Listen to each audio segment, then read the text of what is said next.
Hoje, terça-feira, dia 18 de junho, estamos ao vivo pela nossa fanpage da Rádio Educadora. Hoje, a fanpage mais acessada do Alto Vale, são mais de 145 mil seguidores. Nos acompanham diariamente com as principais notícias de toda a nossa região. E também portaleducadora.com, mais de 56 mil acessos diários, levando a notícia e a informação em tempo real. Hoje, terça-feira, como já anunciado aqui na nossa programação da 90.3 FM, recebendo nos estúdios da Educadora, Gilmara Moraes Vilvoc, assistente social do município de Taió e atualmente secretária municipal de assistência social, e também Camila Hadrich Montagna Michels, assistente social da gestão. Vamos falar um pouquinho mais, acerca aí dessa pasta tão importante que é a assistência social aqui do nosso município de Taió. Primeiramente, quero aqui agradecer a presença da nossa amiga aqui, a Camila. Camila, bom dia para você, seja bem-vinda aqui nos estúdios da Educadora. Bom dia, Liceu, bom dia, ouvintes da Rádio Educadora. Agradeço também aqui a presença, então, da Gilmara Moraes Vilvoc, que retorna aqui para falar de assuntos relacionados a essa pasta tão importante. Gilmara, bom dia, seja bem-vinda. Bom dia, Aristeu, bom dia aos ouvintes. Com grande satisfação que a gente vem até aqui, que a gente tem esse convite e que a gente tem esse espaço destinado a falar sobre a política de assistência social, uma política pública que já teve uma característica muito voltada para a filantropia e para a caridade e que atualmente ela tem um outro olhar sobre a população. Bacana. Gilmara, falando, bem direto, de uma forma bem simples sobre a assistência social, ela vem crescendo diariamente, Uma vez tinha o pensamento que a assistência social era só para entregar o famoso sacolão, cesta básica, mas ela cresce, Então, fala um pouquinho para nós sobre essa mudança ocorrida na política da assistência social ao longo dos anos. Consegue repassar para nós um pouco? A gente sabe que foram muitas mudanças, mas consegue simplificar para nós? Rapidamente, Então, a assistência social, ela sempre foi muito relacionada à questão da caridade realizada por igrejas, por grupos da própria comunidade, que faziam essa parte de doação, de filantropia.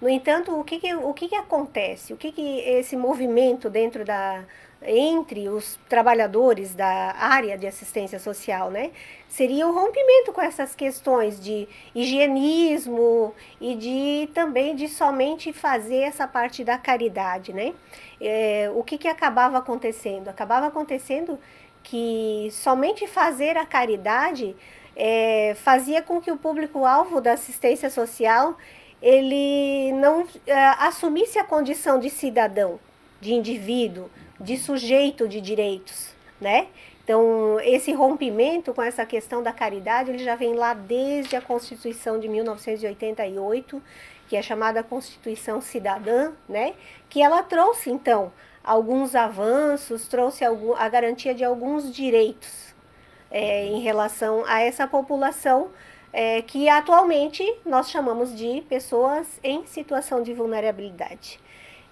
Um outro grande avanço que tivemos foi que em 93, depois da Constituição, a gente teve a Lei Orgânica da Assistência Social, e essa Lei Orgânica da Assistência Social, então, ela trouxe a instituição da Política Nacional de Assistência Social, já lá em 2004, Então, o que esse estabelecimento dessa Política Nacional de Assistência Social? Ela organiza essas ações que são feitas e ela transforma essas ações em serviços.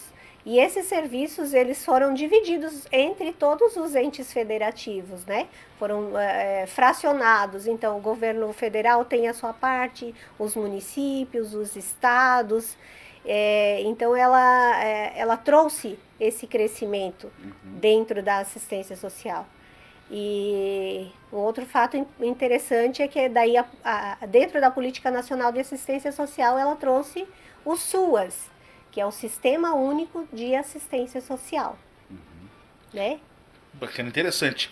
E, Gilmara, como foi essa transição da prática da caridade para uma política de viabilização do direito? Então, foi uma construção histórica, Ela não aconteceu de um dia para o outro, do dia para a noite.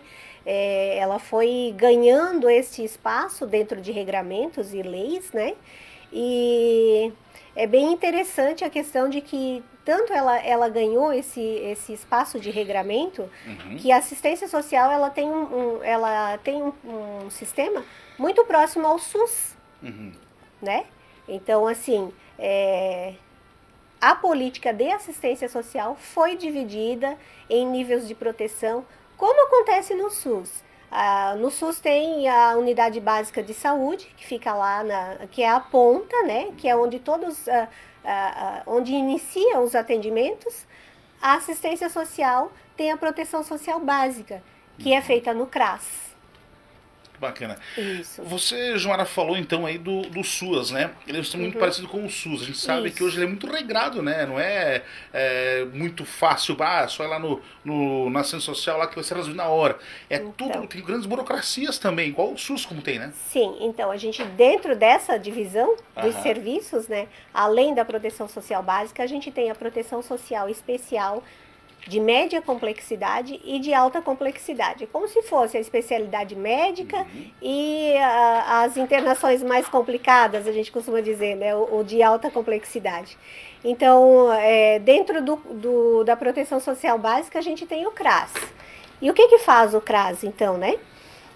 Lá no CRAS, a gente tem, além da oferta dos serviços de proteção integral à família, porque qual é o principal objetivo do CRAS? Ele trabalha o protagonismo do usuário, ele trabalha a questão dos vínculos familiares, o CRAS trabalha a prevenção dessas famílias, né?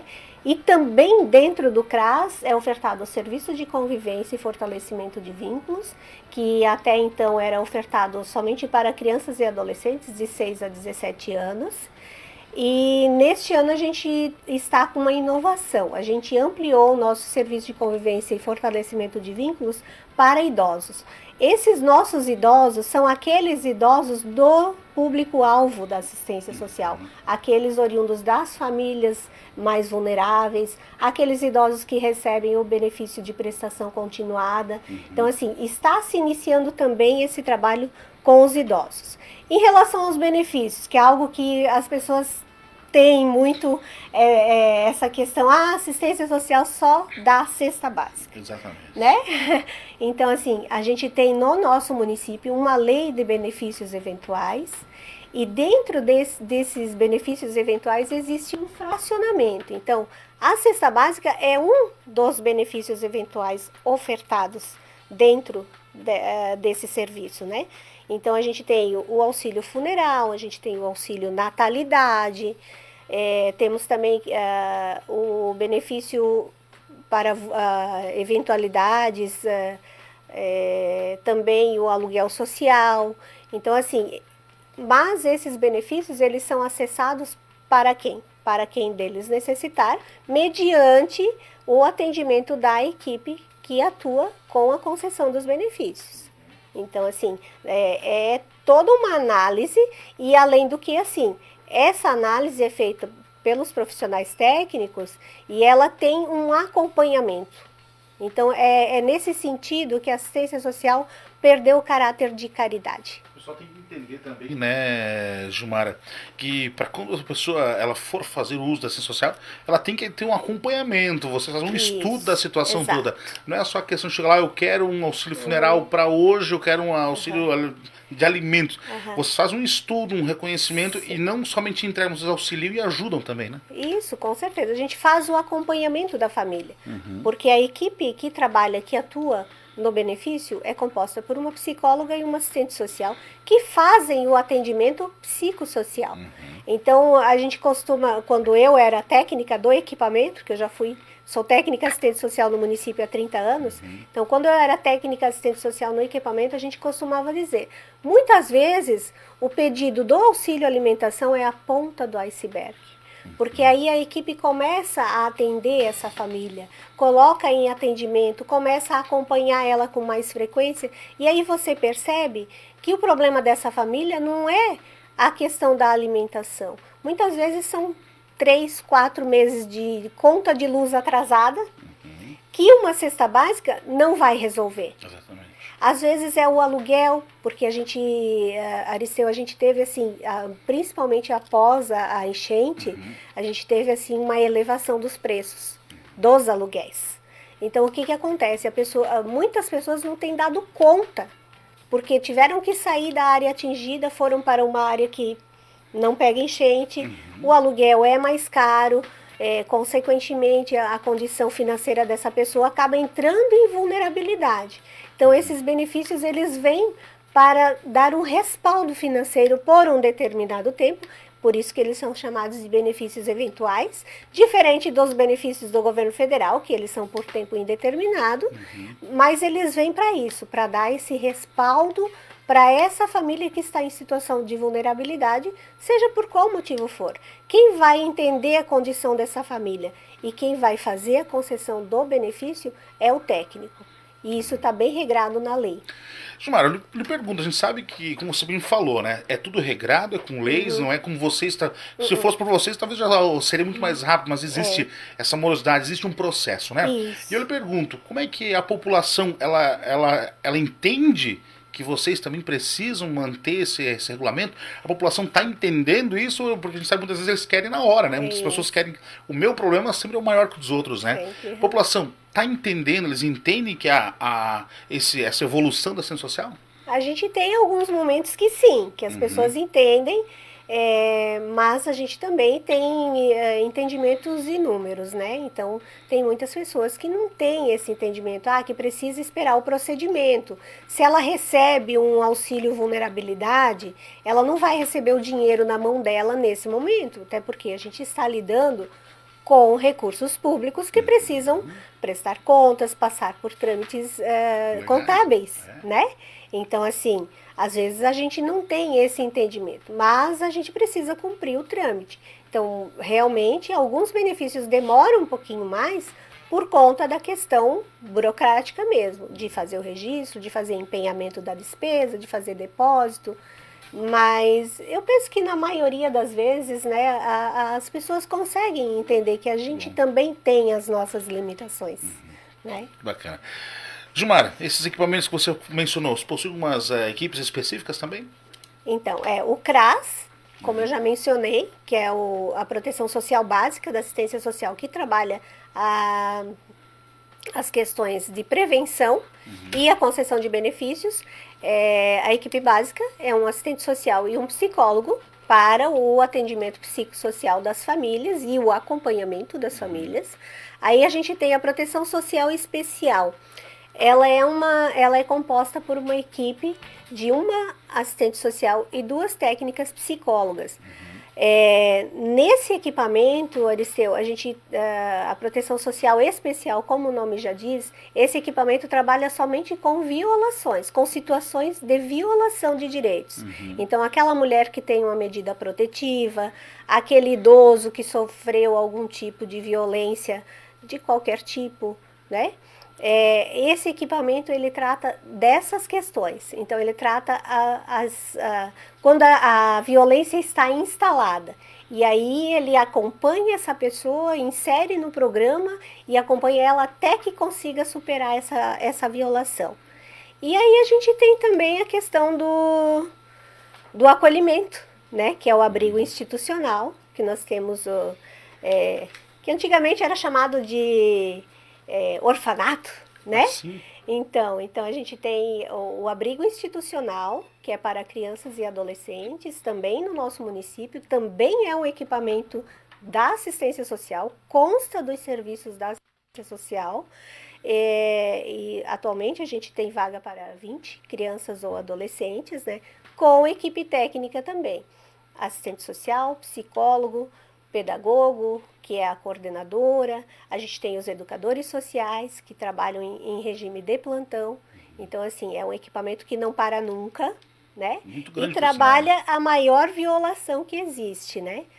A assistência social também tem a questão do acolhimento de idosos, que a gente não tem o equipamento no município, mas que aí, quando há necessidade, quando encaminhado pelas equipes, muitas vezes pela média, quando o idoso sofreu muita violência ou teve muito direito violado, normalmente vai um processo no fórum e é determinado o acolhimento desse idoso. Se o idoso é um idoso em situação de vulnerabilidade, quem assume esse acolhimento também é a assistência social. Então a gente procura vaga, insere nos acolhimentos Também é um equipamento que antigamente era chamado de asilo, hoje em dia já não é mais um asilo, é uma instituição de longa permanência para idosos, onde esses idosos recebem cuidado dioturnamente, né?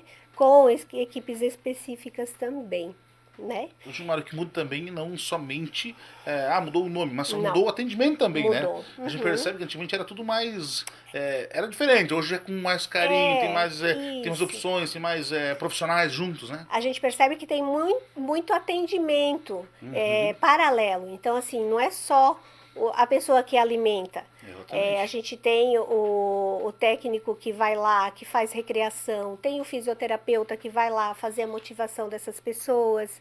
Então, assim, são questões assim bem mais amplas que são olhadas e que na situação que muitas vezes o idoso vai para o acolhimento é o que ele necessita: atenção, alimentação, cuidado e carinho, que ele acaba recebendo nessas instituições de longa permanência, né?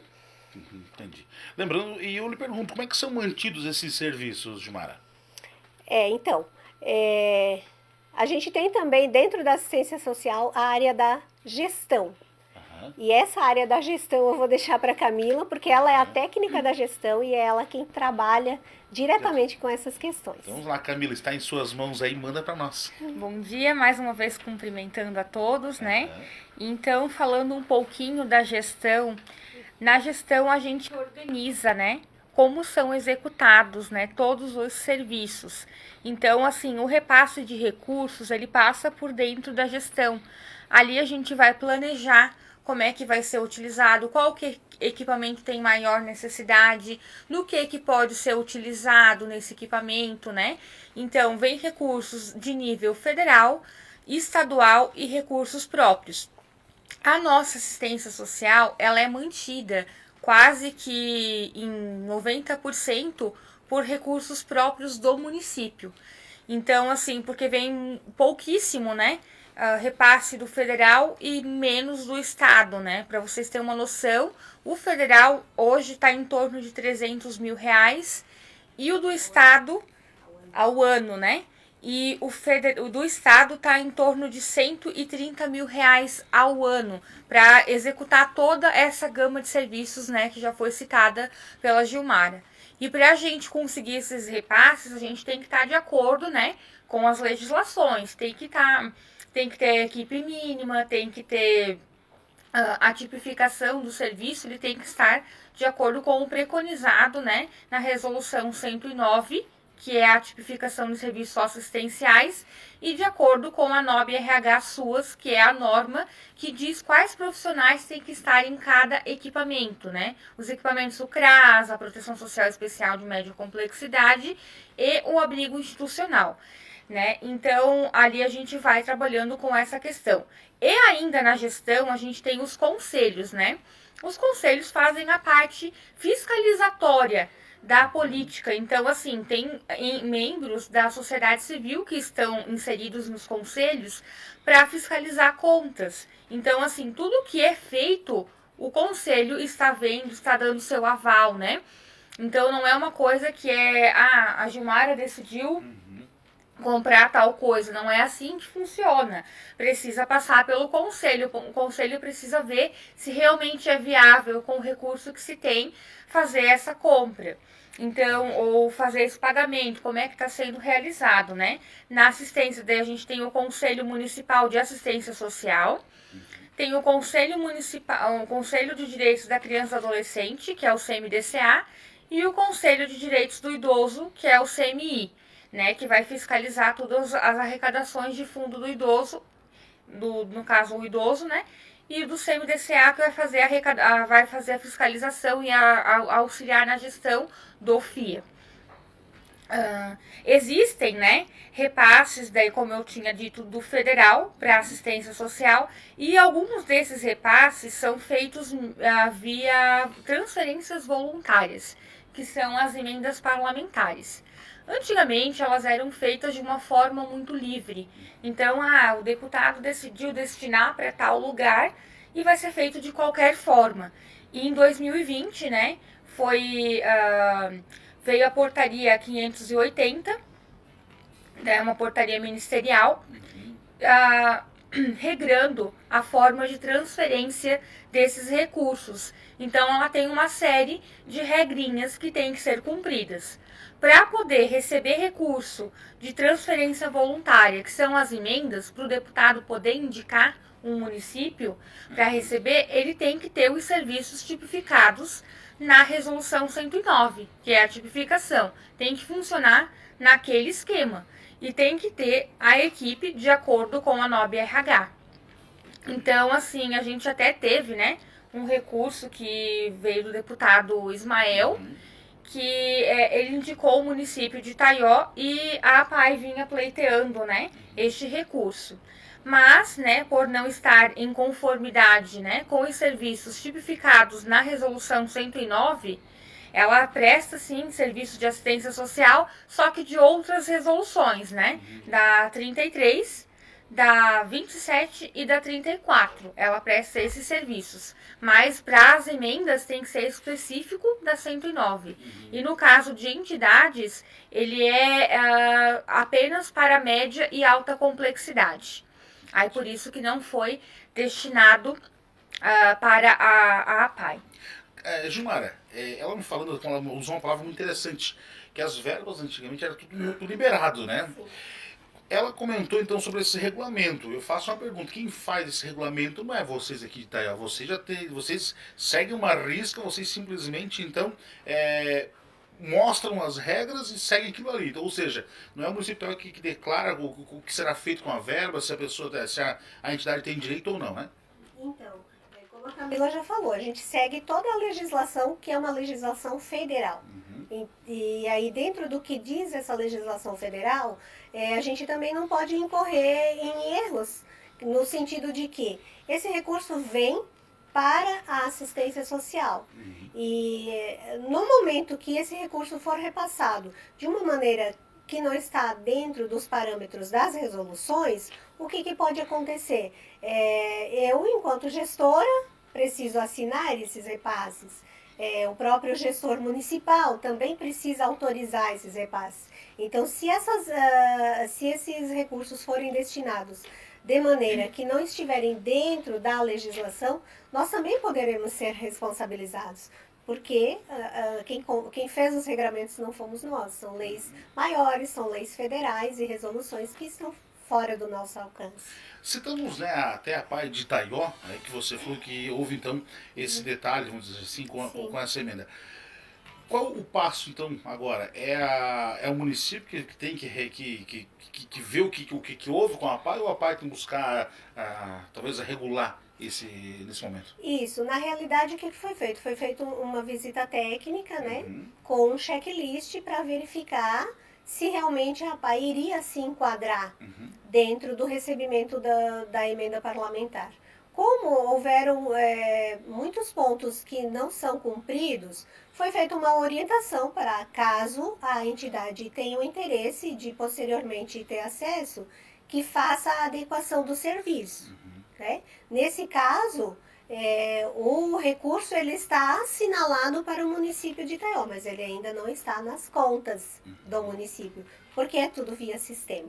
Então, se existe a possibilidade desse recurso ir para a APAI, se ela for adequada ou não? Se porventura a APAI adequar o serviço, ela pode ser contemplada. No entanto, o que acontece? Como esse recurso ele é para proteção social de média complexidade e de alta complexidade, nem o município, porque a gente precisou acessar o sistema e assinalar o recurso. Nenhum município assinalou para média complexidade. Por quê?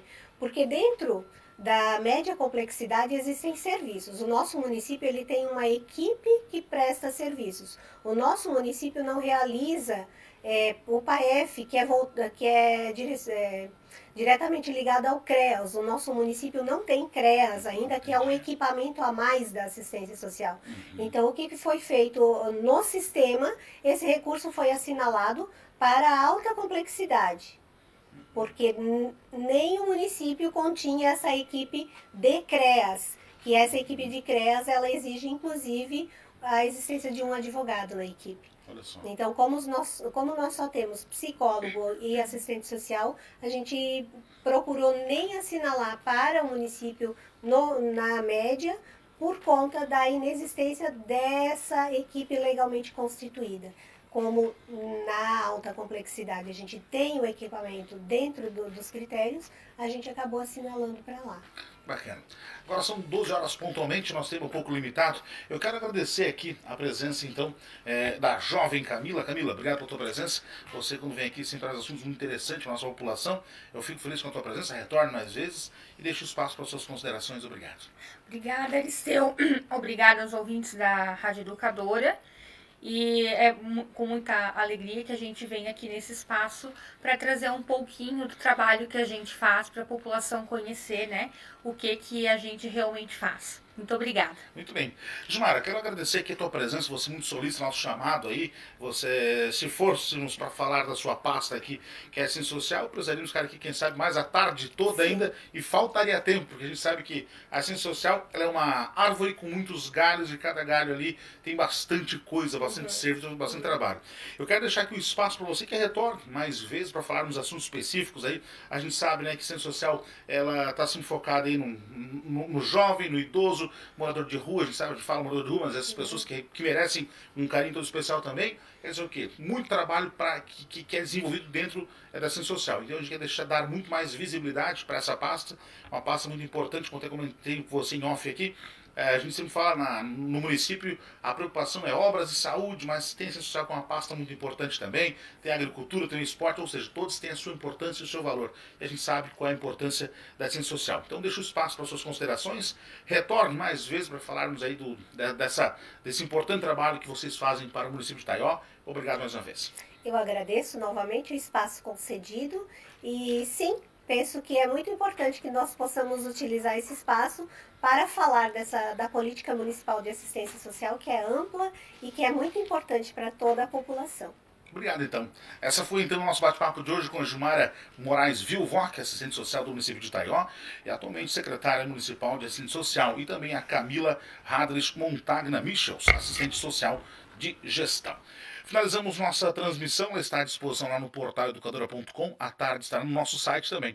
Esse é mais uma transmissão aqui para o jornalismo da